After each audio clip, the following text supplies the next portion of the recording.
Hey, John. John. Dude, get up. Why? We gotta shoot a video.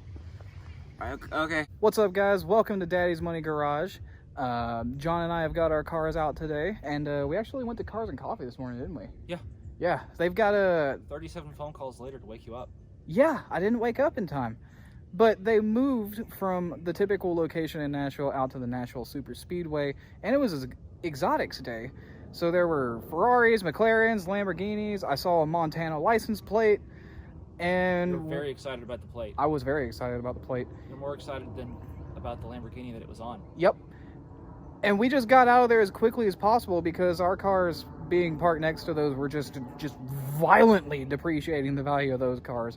And we wanted to save those guys the hit. So you're welcome. Anyway, John and I were, we've been driving around and we were talking and we realized that, back in the 60s, you really got what you paid for when you bought a car, right? Yeah. And we realized this because we were talking about how most cars today, most just regular basic, like a Kia. Yeah. Like a Kia will come with the same options as a Cadillac. Yeah. Or a Lincoln standard. And back in the 60s, that wasn't the case. And I'll just show you why. We'll just get right into it. So, y'all know my 1965 Plymouth Sport Fury. This was a top-of-the-line Plymouth back in 1965. They actually, you can search for the dealer promos, and on YouTube, it's Plymouth Fury dealer promo videos, and they called this the big car size. Big car size. Big car size. Yeah, because this was the first Fury to be on the C platform, which was their biggest platform. And it was never really marketed as a sport performance car, even though it says Sport Fury on it. It's so big and heavy, I don't understand. I mean, maybe if you got it the 426, the wedge, but anyway, that's not the point. This car, brand new, cost how much about? It's like under $3. Under $3 grand? Yeah, like $2,700.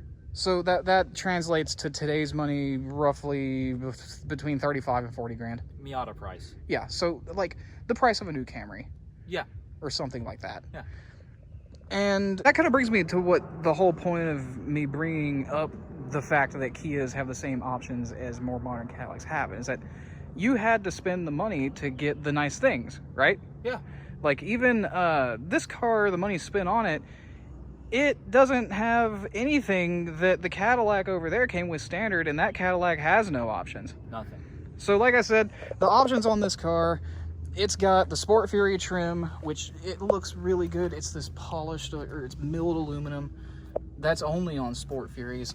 It has the automatic transmission. And the console. And the console. That is one thing. Every Sport Fury came with bucket seats, and they probably weren't covered in duct tape. And it had premium sound. And you can tell if it had premium sound, from what I understand of, is if it had rear speakers.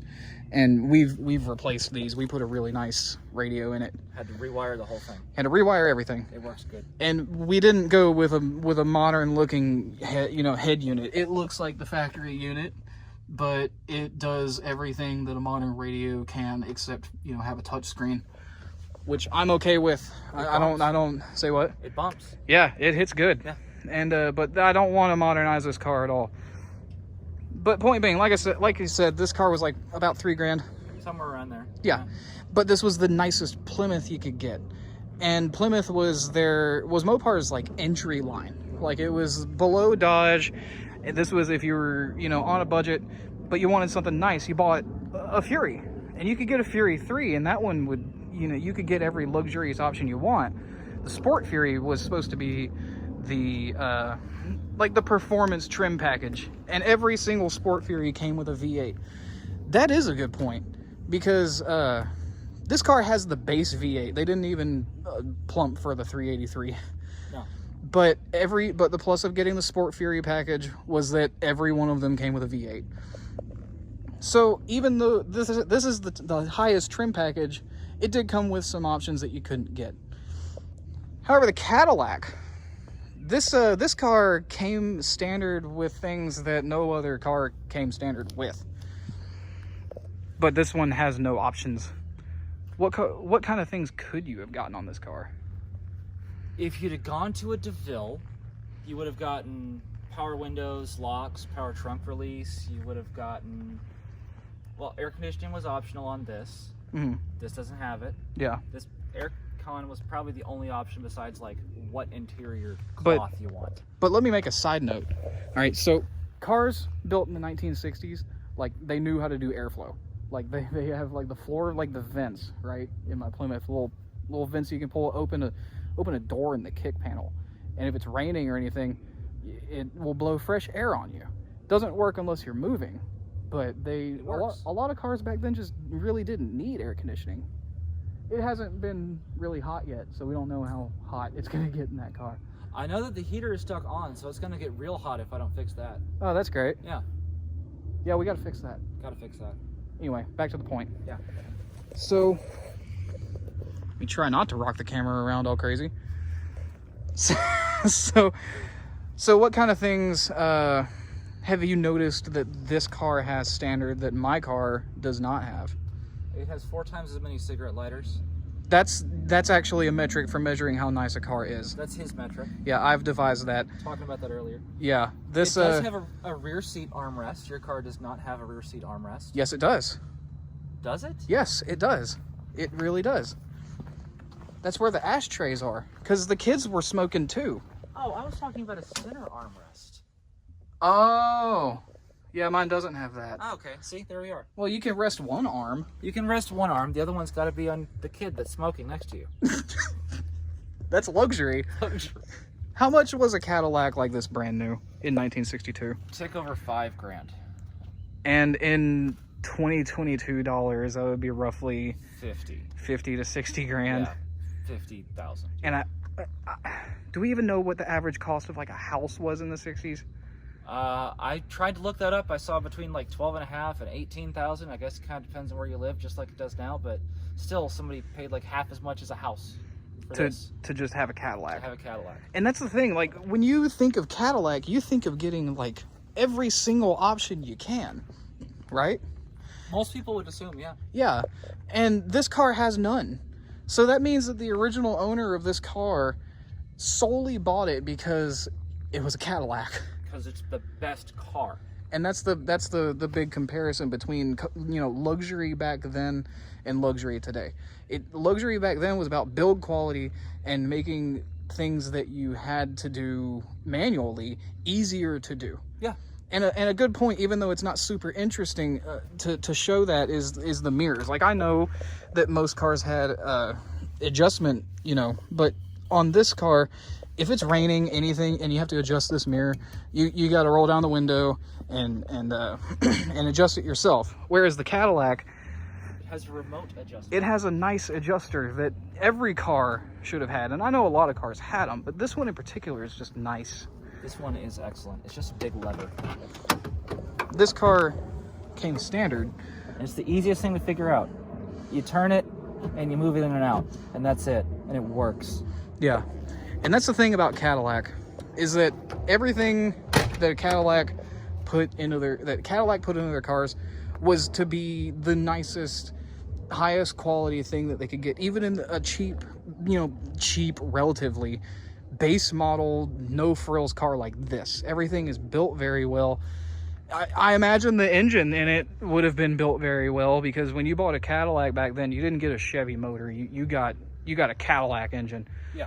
And this one I've originally. worked on one, and it was great. Yeah, that car had no problems. It was great. The 390 is a fantastic engine. And that's what this car would have had. Should have had. Yeah, it doesn't have that anymore. No. It's got a Chevy small block in That it. sucks. It's it's terrible. Yeah. It barely moves the car, It's terrible. and it's nothing really noteworthy. No. But But it if- moves, and it drives the car, and that's all that matters. I believe a good metric outside of how many cigarette lighters a car has to measure luxury and build quality is just the sound of the doors.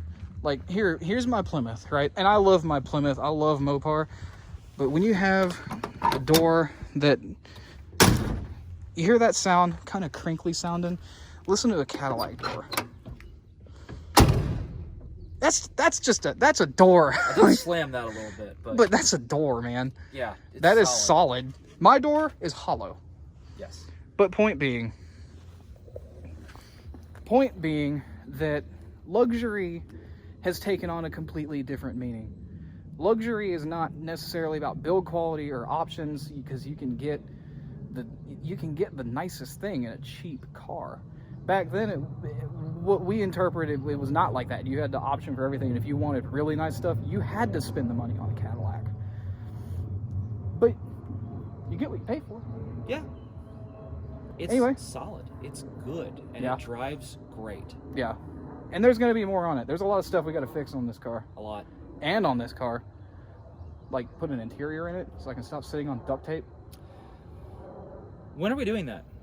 I don't know. At some point. Soon. Yeah. Cool. Anyway. Like it. If you've watched this long, thank you for watching.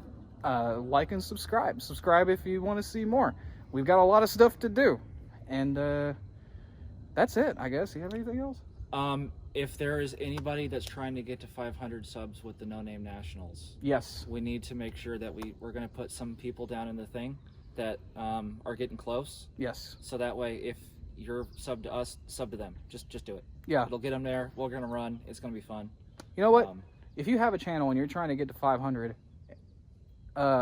comment down below, and everybody who's watching, sub to them.